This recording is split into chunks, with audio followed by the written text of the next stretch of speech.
Les échappées du Nord et on se consacre cette semaine au sport et aux activités insolites. On en a choisi deux pour cette semaine, le Béour et les cascades. On est justement au Cateau-Cambrésis devant le campus Univers Cascade. On va découvrir ce milieu et peut-être si je peux devenir acteur et cascadeur professionnel dans des films ou dans des spectacles. Mais pour cela, il va quand même falloir se mettre en tenue avant de s'initier.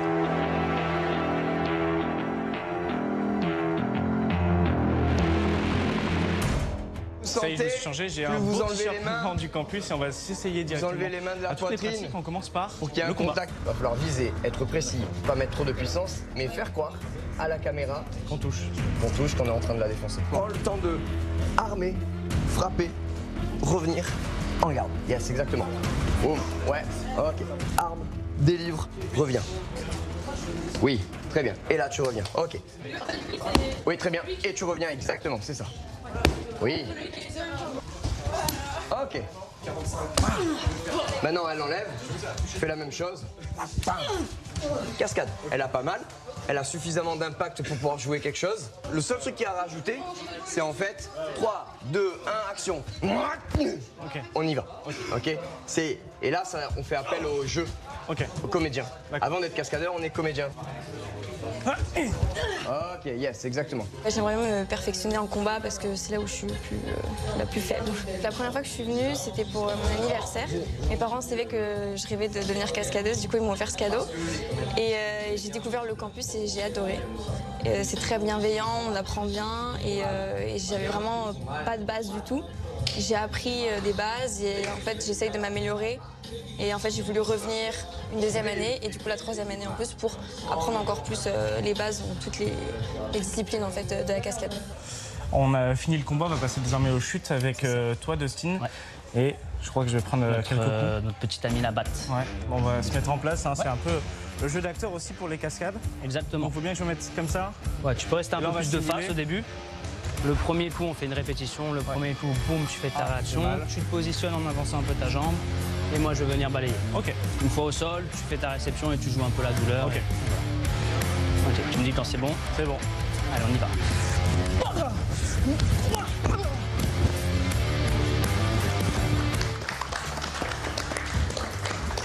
Super.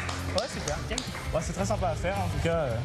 Et donc faire découvrir à tous les jeunes ici. Là, on leur fait vraiment travailler les bases de chute. Donc c'est 80% de notre taf avec le combat. Donc les bases de chute au sol, d'abord sur tapis. Et ensuite, là, l'atelier, c'est de passer sur du relief. Donc venir faire une chute sur un module et faire une deuxième chute au sol. Donc des petites contraintes en plus qu'on peut rajouter, mais ce qui est important, c'est vraiment d'avoir ces bases. Merci Dustin. Voilà, mais je t'en prie. Il y a encore beaucoup de choses aussi à découvrir ici au campus, beaucoup d'initiations. Et on va continuer notre initiation. Donc on a vu les combats, on a vu les chutes, on va aussi voir les acrobaties, le parcours, c'est assez important dans le monde de la cascade. Qu'est-ce que, Ethan, tu peux me proposer aujourd'hui à découvrir ce parcours? Du coup, sûrement, maintenant, on va faire une mise en scène d'une sortie d'une maison en passant par des barres, comme ça pouvait être des marches, pour après arriver jusqu'à la sortie d'une fenêtre, pour s'enfuir d'une maison de la configuration. Donc je passe par ici. On peut y aller. Je dois passer par là. Monter. Hop. Exactement. On fait tout le tour. Donc là, le but, c'est que je m'élance ici. Exactement. Ok. Pour bien venir tirer avec les bras et chercher la glissade dans la descente. C'est rigolo. C'est pas mal. Et donc après, il y a des jeunes aussi qui s'entraînent à du parcours, à différents types, des sauts. Aussi monter tout en haut de la structure et puis sauter peut-être loin, c'est ça? Exactement, il y a des différents styles. Maintenant, ils sont en train de faire un travail avec les barres pour rechercher des petits passages, des petits passements. Tout à l'heure, on a fait un travail avec des modules pour chercher plus un côté acrobatie, vraiment dans le côté parcours. Maintenant, on est en train de rechercher du coup dans des barres, des passages, plutôt pour rechercher un style dans le mouvement, soi-disant. Et pas que des passages en mode acrobatie, parce que c'est ça qui vient nous demander aussi pas mal de fois. J'adore le parcours, je le fais dans les rues, un peu partout, et avoir des professionnels qui m'accompagnent, je me suis dit que ça pouvait être une expérience qui me permettrait d'améliorer mes techniques. Et avec le CUC, j'ai pu commencer à apprendre, et du coup maintenant j'ai des méthodes pour pouvoir me réceptionner aux besoins. Et ça me permet d'améliorer mes techniques. Et en fait, en 3 jours du CUC, J'ai beaucoup plus progressé qu'en 3 ans de parcours quotidiennement. Cascadeur, j'étais jamais sûr, puisque il y a vraiment cette notion de comment je gère la peur. Et du coup, j'avais envie de venir ici pour voir est-ce que vraiment ça peut en devenir mon métier ou pas. Je pense qu'il y a beaucoup de choses difficiles et on s'en rend pas compte à l'écran en voyant des films. Et du coup, là, effectivement, il y a une réalité de gestes, de mouvements, de précision à avoir qui ne sont pas forcément quelque chose que, quand on regarde un film, on pense à ça. Alan, vous êtes l'un des formateurs du campus Univers Cascade. Vous êtes aussi directeur adjoint de ce Summer Camp qu'on visite actuellement. Comment se déroulent ces stages pour ces jeunes? Ils sont 50 aujourd'hui pour découvrir ce milieu de la cascade. Alors, bonjour Théo, bienvenue au Summer Camp. Le déroulement ici, c'est assez simple. En fait, on a 50 jeunes qui viennent 2 fois sur la période estivale, un camp d'1 semaine au mois de juillet, un camp au mois d'août. Et le but, c'est de leur faire découvrir notre univers de cascadeurs physiques. Donc, au travers différentes activités, on leur dévoile un peu nos secrets de cascadeurs, la chute, le combat, les chutes de hauteur et le parcours acrobatie. On a testé évidemment juste avant ces différentes disciplines, notamment la chute, le parcours et aussi le combat. C'est des disciplines que n'importe quel cascadeur professionnel aujourd'hui utilise dans son métier. Le but de ces jeunes, c'est purement de la découverte, du fun, du loisir, ou c'est pour beaucoup une ambition professionnelle de devenir cascadeur? Alors on a les deux, on a des jeunes vraiment qui viennent par pure envie de découvrir exactement, et d'autres qui sont à leur 2e, 3e, 4e Summer Camp, qui eux ont déjà une autre dimension derrière et souhaitent devenir cascadeurs professionnels. Ça a éveillé des vocations pour certains. Donc on a vraiment les 2 types de profils, mais de plus en plus de personnes, du fait que le campus se démocratise aussi sur les réseaux et au cours de plein de différents médias, donne envie aux jeunes d'aller plus loin et pourquoi pas de s'orienter vers la formation longue durée qu'on propose aussi dans ces locaux. Cette formation professionnelle, elle s'adresse aux majeurs. Là, on est sur une formation de 800 heures sur 2 ans. Et là, on est vraiment sur quelque chose pour amener ces personnes à avoir toutes les techniques et savoirs afin de devenir cascadeur professionnel pour le spectacle ou le monde du cinéma. Et là, on va beaucoup plus loin. On peut autant faire du combat que de la descente en rappel, la chute de hauteur, de la torche humaine, du maniement d'armes, du combat au katana. Il y a énormément de disciplines et sur ces 2 ans, ils auront l'occasion de voir tout l'éventail de ces différentes disciplines pour être formés une fois sortis de cette école. Vous êtes formateur, mais vous êtes aussi acteur, vous êtes doublure dans des films, vous avez joué dans des films, oui. L'amour ouf notamment qui a été tourné dans la région et d'autres films comme... J'étais doublure sur The Killer qui est sorti récemment. Sur L'amour ouf, Ad Vitam, Anna de Besson.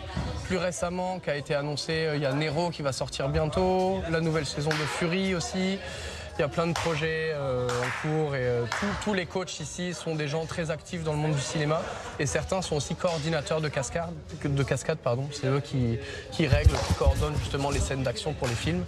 Donc voilà, on est tous implantés dans le monde du cinéma. Le complexe a été créé en 2008. Oui, le campus. 2008. Il a beaucoup évolué. Tout à fait. Et puis aujourd'hui, c'est le plus grand complexe au monde pour former ces gens. C'est sur 2 ans, mais est-ce qu'aussi il y a des personnes comme moi, comme n'importe qui peut s'essayer sur un stage, dire j'ai envie de découvrir ce métier et cette discipline peut-être tout simplement pour la découverte et le plaisir? Exactement. On propose justement, avant d'entamer ces 2 ans, on a un concept, c'est la session découverte. On a 2 semaines de stage. Durant ces 2 semaines, on va vous enseigner énormément de disciplines différentes. Et ça permet aux étudiants de se dire, ok, est-ce que je suis vraiment prêt à m'engager sur 2 ans ou est-ce que effectivement c'est quelque chose qui m'intéresse mais pas forcément pour en faire mon métier. Et à côté de ça, on propose ici des week-ends immersion, donc des week-ends à thème. On peut avoir thème Mission Impossible, Yamakasi, super-héros. C'est sur 2 jours, ça se passe ici au Cateau Cambrésis et une 50aine de personnes peuvent s'inscrire et venir pendant un week-end tester ou parfaire leur savoir en cascade autour d'un thème bien précis avec des coachs spécialisés de ce thème-là. Alan, dans quelle pièce on est de ce énorme complexe ici au campus? Qu'est-ce qu'on peut y faire dans cette énorme salle? Alors ici, on est dans la salle principale du campus. Donc c'est la salle 1, c'est là où on va pouvoir proposer les cours de chute, les cours de réaction. On a aussi toute la structure de parcours qui est ici, qui permet d'enseigner les cours de parcours, mais aussi toute une zone de praticable de gym que vous pouvez voir au fond là-bas. Donc ça permet vraiment de travailler en sécurité tout ce qui est discipline acrobatique, parcours et acrobatie.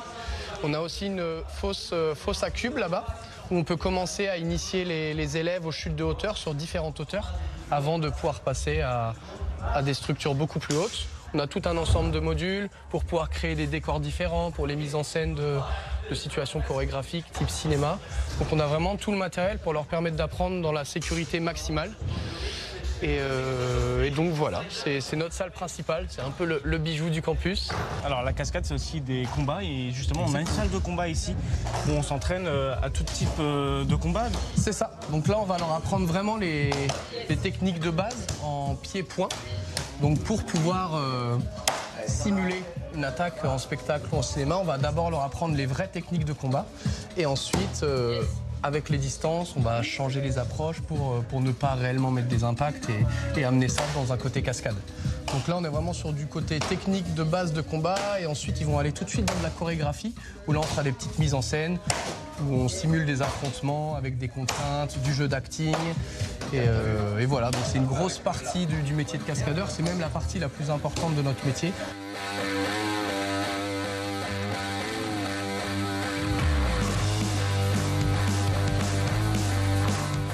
Et aussi, donc le complexe ici, c'est le plus grand complexe dédié à la cascade au monde. Exactement. Vous avez un énorme complexe, il y a un internat, une cantine, des salles de détente. C'est un véritable lieu de vie ici pour ceux qui viennent se former. On a plus de 5 hectares de terrain. On a des lieux de vie, comme vous disiez. Il y a une salle loisirs, billard, baby-foot. On a jacuzzi, hammam. On a un grand réfectoire. On a une capacité d'accueil de 110 personnes. Donc ça, c'est plus sur la longue durée. Là, on est sur une cinquantaine de jeunes là, pour le summer camp. Mais oui, c'est énorme. On a 2 salles de près de 600 mètres carrés. On est vraiment sur le plus grand centre, mais vraiment dédié à la cascade physique et uniquement physique. Et la cascade physique, il y a une petite surprise qui nous réserve peut-être dans quelques minutes. Oui, on va voir ça. Bien, on va voir ça. C'est ça la surprise. C'est ça la surprise, exactement. Ça a été inauguré en 2025, Ça a été inauguré cette année, ouais. Vous avez 5 paliers de hauteur différentes. On a 6 mètres, 9 mètres, 12 mètres, 15 mètres et 18 mètres tout en haut. La tour fait, elle, 21 mètres. Donc elle a été construite pour les chutes de hauteur, mais aussi pour travailler tout ce qui est descente en rappel sur ce pan-là du mur. Donc ouais, c'est la plus grande tour qui est au monde pour dédier à la chute de hauteur. Donc va falloir monter, hein. Ouais, je crois. Ouais, je vais remonter, Emmanuel, je crois. Hein. Allez, let's go. On est avec Arthur. Arthur, vous allez m'expliquer comment on saute depuis. Donc là, on est à 6 mètres pour sauter. C'est ça, exactement. On va partir sur une assise. Du coup, c'est partir vers l'avant en jetant un petit peu sa jambe sur l'avant et en descendant les épaules derrière, en venant se coucher dans les airs pour pouvoir atterrir bien à plat dans le bag. Okay. Donc dans l'idée, on vient viser toujours le milieu du cuc. Donc on vise le U. Donc on va vraiment essayer de mettre une bonne impulsion pour aller chercher ce U.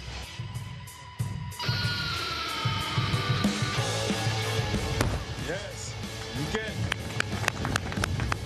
Eh ben c'est pas mal. Ouais, nickel. C'est prêt pour le 9 là. Peut-être. Ouais, grave. Ok.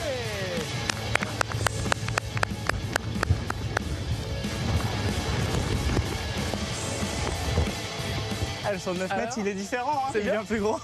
Merci beaucoup Alan pour la découverte. Mais de rien, c'est un plaisir. Et voilà pour ce campus vraiment extraordinaire avec beaucoup de choses, beaucoup de stages aussi pour les jeunes et pour la formation pro. Exactement. Et on va se finir cette partie ici au campus Univers Cascade avec les vidéos des professionnels des secteurs du haut niveau comme vous, avec les vidéos. C'est assez impressionnant, c'est tout de suite.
On a vu le combat avec les cascadeurs, le combat mimé, mais là on va voir du vrai combat, le béour.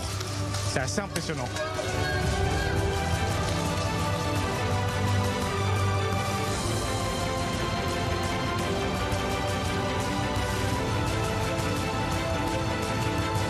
Je suis avec Olivier, le président de l'association Hauts-de-France Béour, et il va tout de suite m'équiper pour aller se bagarrer un petit peu, je crois. Ouais, c'est ça, on va faire une petite initiation Béour. Donc voilà l'équipement. Du coup, donc là on a une armure là.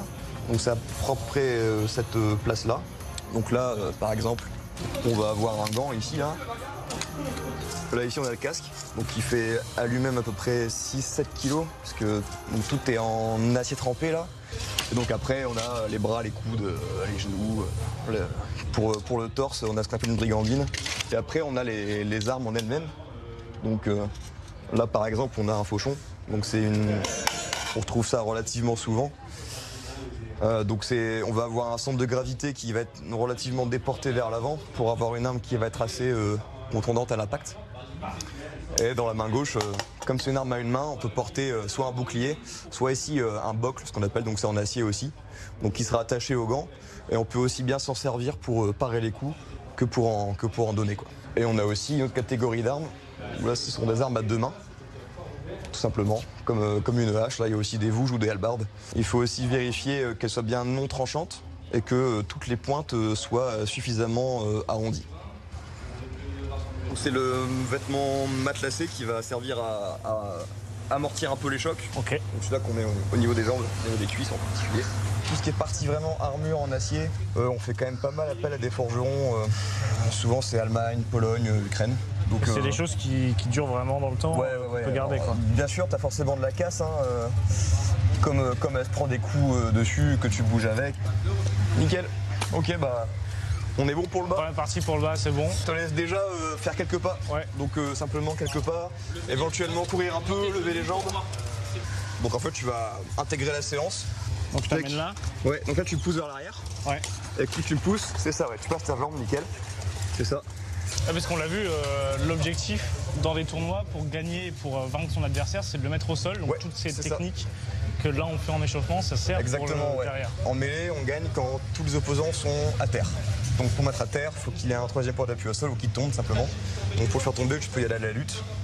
Ah, puis on le voit pour nos compères juste à côté, c'est pas simple non plus de s'habiller parce qu'il y a quand même beaucoup de vêtements et tout type d'armure à mettre. L'armure passe un check, ce qu'on appelle historicité. Donc les pièces doivent être des pièces d'armure plausibles. Pareil, il faut que l'ensemble soit cohérent. Donc tu peux pas porter des pièces d'armure, on va dire, d'Europe de l'Est du 15e siècle avec des pièces d'armure d'Europe de l'Ouest de un siècle avant, quoi. Donc là, ici, là, par exemple, la mienne d'armure, c'est de l'Europe de l'Ouest du 14e siècle, quoi. Bon bah ça y est, tu es officiellement full équipé là. Je suis quasi full équipé. Les gants et le casque. Et l'arme. Voilà. Et l'arme. D'ici là, je vais quand même prendre une arme, tu mets quelques petits impacts. Ok. Pour que tu vois un petit peu l'effet que ça fait. La sensation. Tu vois? Ça va? Ok, ouais, ça va.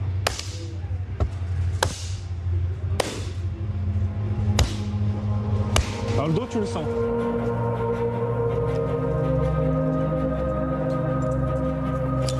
En tout cas, ce qu'on peut voir, c'est que c'est assez lourd au niveau du casque. Hein, ça vraiment. Là, on sent que c'est quand même vraiment imposant comme équipement et comme armure. Et puis, il nous manque l'épée. Donc là, on a l'équipement complet. Là, t'es complet, là. Là, t'es prêt à aller au combat, là. On est prêt à aller au combat. Allez, c'est parti. Oh,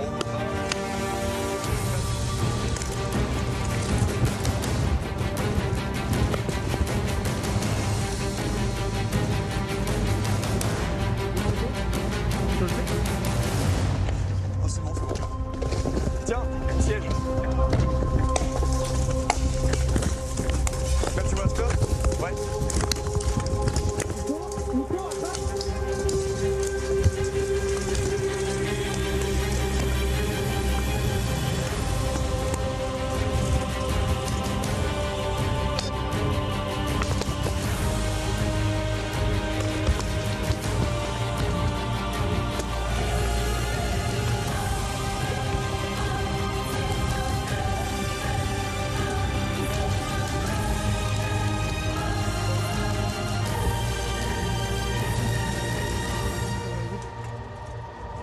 ça va, ça a été. Impression comme ça, à chaud. C'est très physique. Ouais, c'est cardio, ouais. Ça monte très très vite en cardio. Ah, carrément, ouais. Et le souffle monte très très haut. Vite, ouais.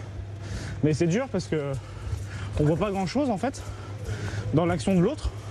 On sait pas trop les repères où on est. Ouais, Même la visualisation du corps dans l'espace. En mêlée, en 55, on est en 2 rondes gagnants de 5 minutes. On va rarement au bout de 5 minutes, hein. Souvent ça tombe avant. Et si jamais par contre c'est égalité, donc une équipe qui prend un round, une équipe qui prend le deuxième, du coup ça part pour un 3e round. Donc ouais, du coup des fois gros effort cardio, ouais, carrément. On vient quitter cette initiation, c'était très très rude, c'est très rude physiquement. Nicolas, vous êtes donc le capitaine de cette équipe Arma Flandria. Arma Flandria, oui. Donc l'honneur un petit peu à la région évidemment. Oui. C'est un sport très physique, il y a des tournois de Béour. Comment ça se déroule? Il y a des catégories dans ces tournois? On a un calendrier au début de l'année. En Béour, les saisons se font de janvier à décembre et pas de septembre comme dans d'autres sports. Donc c'est vraiment en janvier, on a un calendrier avec les tournois à venir. Donc il y a la mêlée, le pro fight, qui est un contre 1 effectivement un peu plus en termes de, dans l'idée du MMA. Et il y a le duel, qui est plus basé sur du 1 contre 1, mais par catégorie d'armes. Épée longue, épée bouclier, épée bocle, où ça se fait aussi au point, mais vraiment plus sur un système de touche, plutôt que sur de la mise au sol et autres. Parce que pour gagner, il faut mettre son adversaire au sol, c'est ça l'objectif? En mêlée, oui. Pas en duel, enfin pas en catégorie de 1-1. Mais en mêlée, oui, le but c'est de mettre tous les adversaires au sol. Par des techniques pied-point, par les armes, par la soumission ou par des prises comme des prises de judo par exemple. Olivier, vous êtes le président de cette association Hauts-de-France Béour. Ouais. D'où est-ce qu'elle vient cette pratique avec des armures typées médiévales et qui peuvent dater de plusieurs siècles dans l'idée? Ouais, bah du coup, comme tu as dit, le Béour, on a des traces de ça qui datent du XIVe siècle. Et ça a été remis au goût du jour dans les pays d'Europe de l'Est il y a ça entre 10 et 20 ans à peu près. Et c'est tout doucement arrivé en France il y a une bonne grosse dizaine d'années, je dirais à peu près. Et cet attirail que donc on a sur moi, sur vous Nicolas, et que celle-ci vous appartient Olivier. Ouais, tout à fait, ouais. Ça coûte assez cher aussi comme matériel, on l'a présenté tout à l'heure, il y a quand même beaucoup de choses et c'est pas donné. Il faut savoir que c'est un investissement. Alors après c'est un investissement sur le long terme parce que c'est quand même relativement durable. Donc là, pour être totalement transparent, tout compris avec le casque et les armes, etc., on est autour de 3 à 4 000 € l'armure. Qui peut intégrer des structures de Béour comme celle-ci? N'importe qui, il faut quand même un certificat médical parce qu'on l'a vu, c'est très physique, c'est très rude, il fait très chaud à l'intérieur. Il faut quand même avoir la tête aussi bien oxygénée. En fait là, techniquement, les deux seules prérogatives très importantes, c'est d'être majeur et de ne pas présenter de contre-indication à la pratique du sport. Et en fait, c'est tout quoi. Voilà. Après, pour ce qui est du reste, pour ce qui est de forger la condition physique du combattant et sa préparation technique et tactique, c'est aux entraîneurs qui s'en occupent quoi. Voilà. Ça veut dire que n'importe qui peut venir tester et s'initier à ces pratiques dans la région justement, Nicolas. Quelle est la place dans la région? Il y a beaucoup d'endroits, on peut dire j'ai envie de tester, j'ai envie d'essayer parce que j'aime bien ça, c'est une passion pour moi peut-être d'aller voir ce genre de pratique. Alors dans les Hauts-de-France, il y a que nous. Après, il y a Exactor Mortis aussi, mais ils sont plus dans l'Aisne. Il y avait d'autres équipes auparavant, mais qui ont toutes disparu. Du coup, nous, on ratisse un peu plus, on ratisse même un peu loin. On a John derrière qui vient de Belgique. Et voilà. Ça marche. En tout cas, merci beaucoup pour cette découverte, cette initiation. Et puis je crois qu'on va vous laisser combattre vraiment avec les combats de haut niveau.